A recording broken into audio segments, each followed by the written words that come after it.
I heard they ran out of ice. The service was slow. It took 20 minutes to get the car from the valet. The show started 2 hours late, and someone was smoking pot.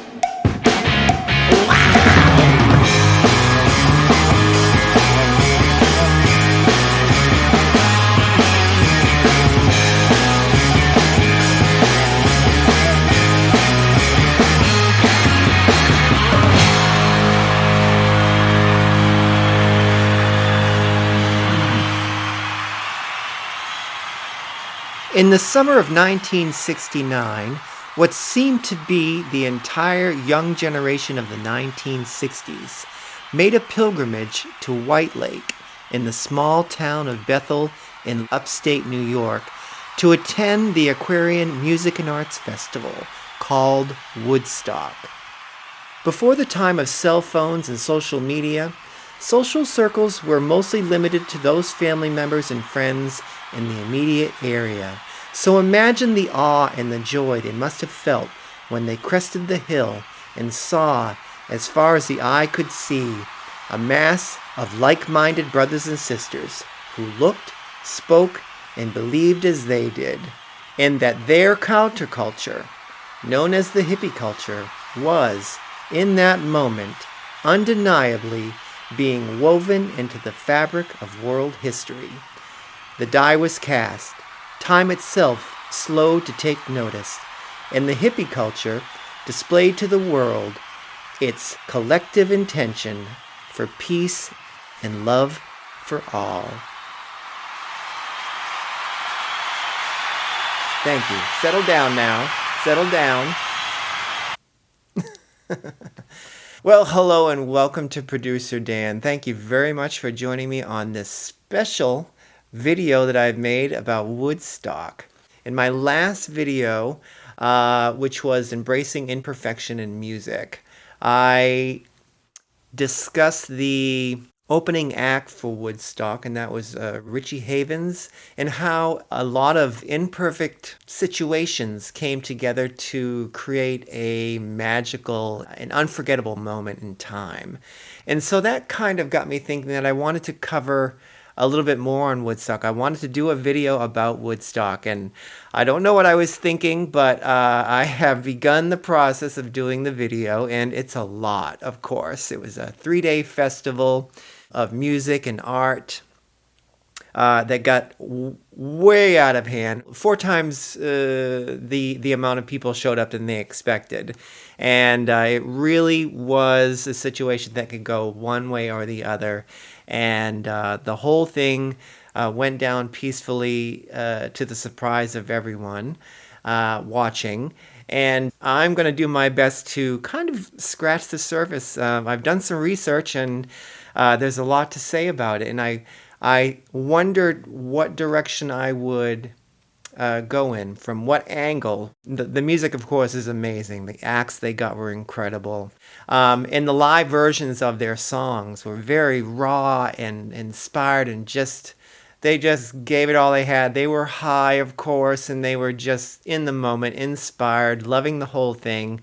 And there's a lot to say. So I'm going to attempt to do this wonderful video for you. So let's get started. Let's talk about Woodstock. So Woodstock was conceived by 4 very young men in their 20s. John Roberts, Joel Rosenman, they were the investors. They teamed up with Michael Lang and Artie Kornfeld, who wanted to open a recording studio in the town of Woodstock in upstate New York. In planning for this recording studio, they wanted to throw a music festival on the opening day to create interest. They soon focused all of their attention on a larger music festival, a 3-day festival, and planned to use the profits to finance the recording studio. So the search for the perfect location for the festival began. Different sites were considered, and by June, they settled on a piece of land in the town of Wallkill, New York, mostly out of desperation because they were running out of time.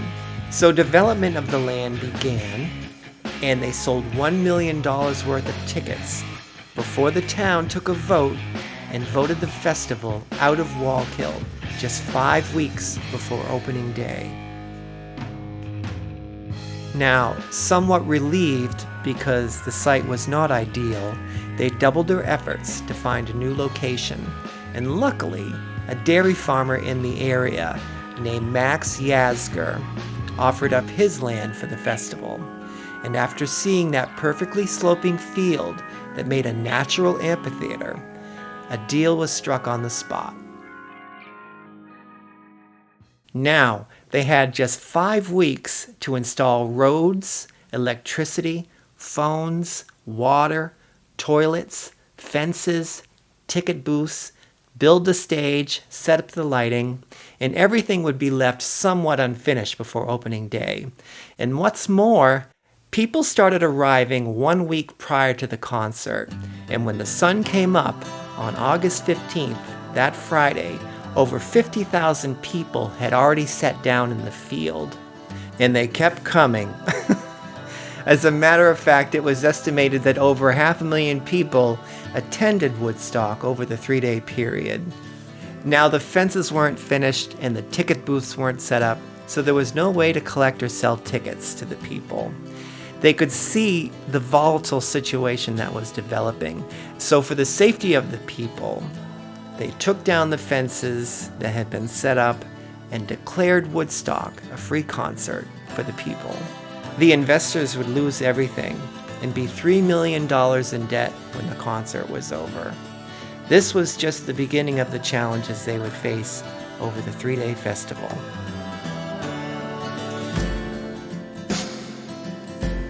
Now, so many people wanted to come to Woodstock that highways and roads were backed up for 20 miles. People actually abandoned their cars on the road and walked to the concert. They were having so many problems getting the acts in that they couldn't find anyone to open the show. 2.5 hours after the show was supposed to open, they found Richie Havens, who was supposed to take the stage 5th that night, and begged him to go on. So he, terrified that the crowd would turn on him and throw beer cans at him, took the stage without his bass player and played for 2.5 hours. After doing several encores and having nothing else to play, while tuning his guitar, he jammed out the now famous song Freedom, which electrified the crowd and set a united and magical tone for the rest of the festival.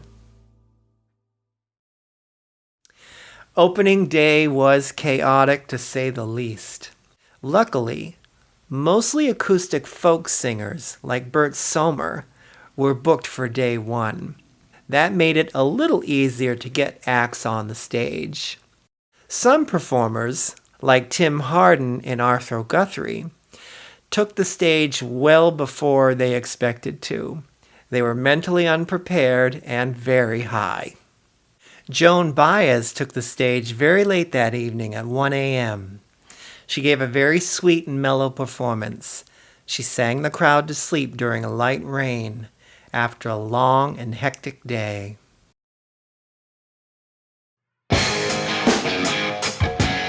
Day 2 and 3 were just as challenging.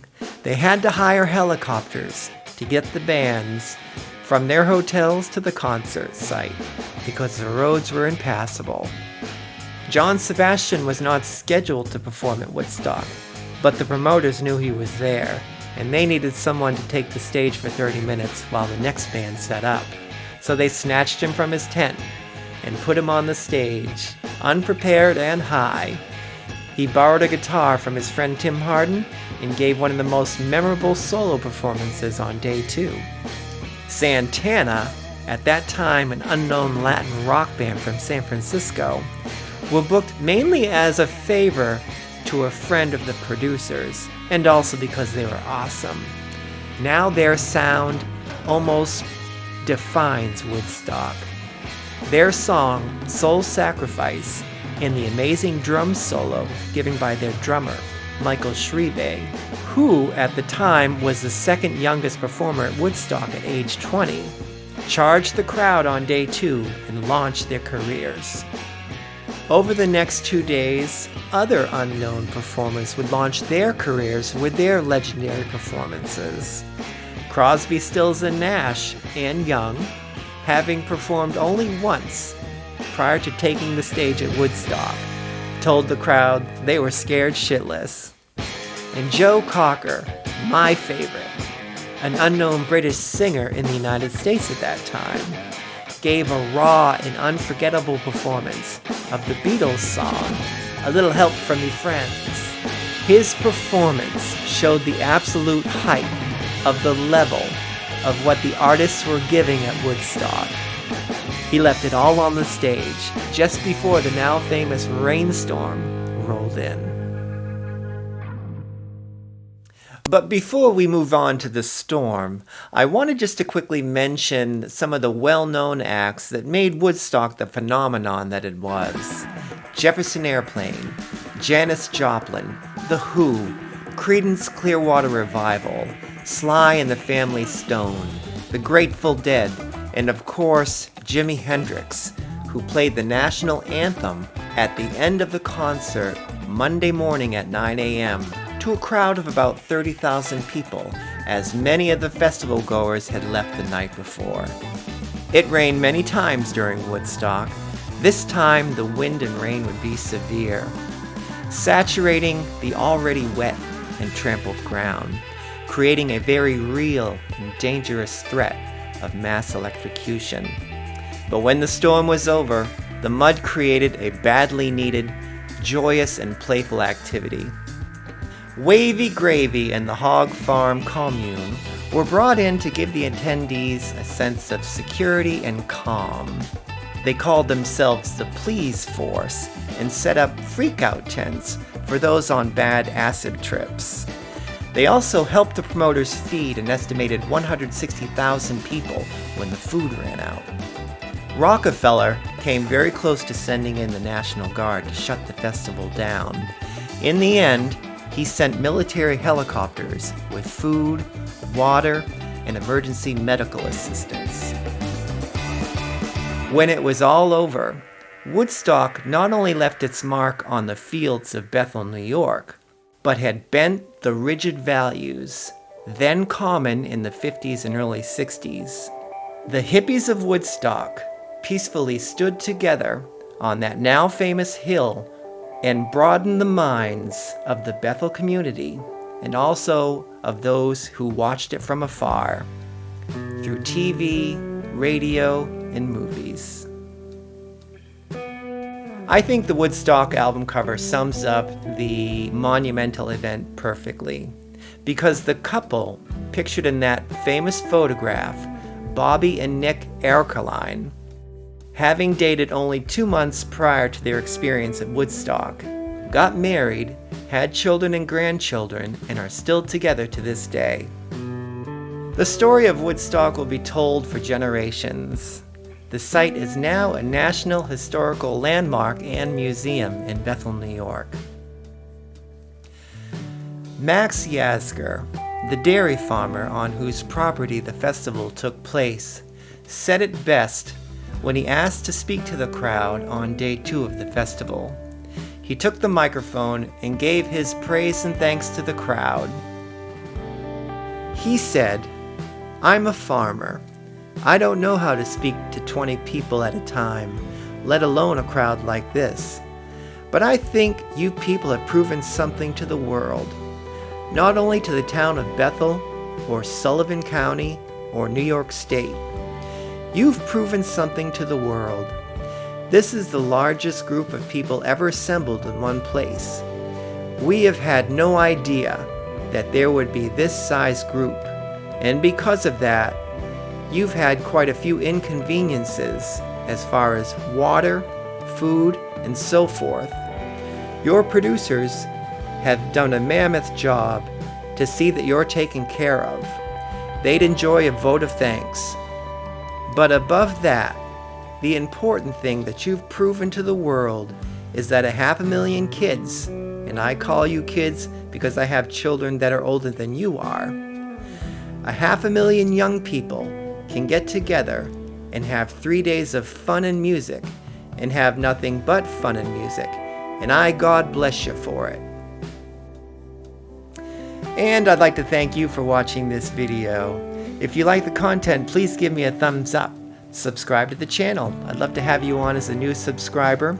By the way, all music in this video was downloaded from the copyright-free library at canva.com. Thank you very much for watching, and I'll see you in my next video. Take care.